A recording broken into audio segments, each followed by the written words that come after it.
Tata Caro, et dans le cas où la mère voulait avorter et en son jour, lui a demandé de ne pas le faire et on l'a lavé après, l'enfant est né. Salut, j'espère que vous allez bien. J'ai déjà entendu parler de ce cas parce que j'ai l'amie de ma mère qui avait vécu cela. Elle était déjà en instance de divorce avec son mari et c'est là qu'elle s'est rendue compte qu'elle était enceinte. Elle voulait avorter parce qu'elle se disait que si elle n'avorte pas, son mari va croire que c'est le chantage, que bon, elle a porté la grossesse exprès pour, pour ne pas qu'il divorce en fait. Elle avait peur, elle voulait donc elle voulait avorter. La grossesse était peut-être à 3 semaines. Elle a bu le miel. Elle était tombée. Elle est partie au coma. Quand elle est rentrée du coma, là, c'est là où elle a expliqué à ma mère. Bon, après qu'on ait fini de faire les soins, tout ça, quand elle s'était vue avec ma mère, elle avait dit à ma mère que dans le coma, là, on lui a demandé de ne pas retirer l'enfant, là. D'après ce que j'entendais souvent mes parents dire, il paraît que cet enfant-là, c'était une réincarnation. Parce qu'aujourd'hui, il paraît que l'enfant-là, c'est une autorité. Il paraît que l'enfant là, c'est une autorité, que c'était une réincarnation. Il était venu pour un but précis.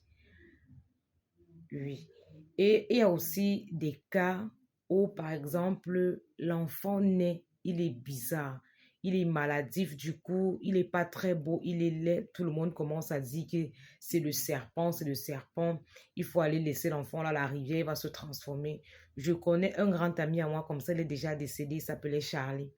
Charlie m'avait dit que quand il était né, comme il n'était pas très bel homme, on avait dit à sa mère que c'est le serpent qu'elle partait déposer l'enfant à la rivière. Il m'avait dit qu'on est parti le déposer à la rivière. Le lendemain, on est encore venu le trouver là. Il était là. C'est un monsieur qui pensait, qui disait que, mais comment vous maltraitez le chef comme ça là? Comment vous maltraitez le chef comme ça? C'est comme ça qu'on s'est rendu compte que c'était quelqu'un d'important. Et je ne peux pas vous mentir. Charlie, mon ami là, c'était quelqu'un de très mystique.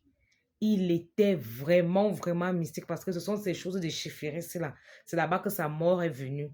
Parce que, comme c'était un peu mon aîné, de loin, je n'osais pas parfois poser certaines questions. Du coup, c'est quand il est décédé là que j'ai cherché un peu à fouiller parce que ça m'avait fait beaucoup de mal. Les amis qu'on avait en commun, j'ai commencé à demander.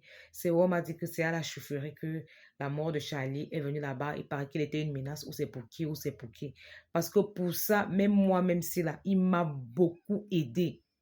Il m'a beaucoup aidé pendant ma maladie. Il me guidait.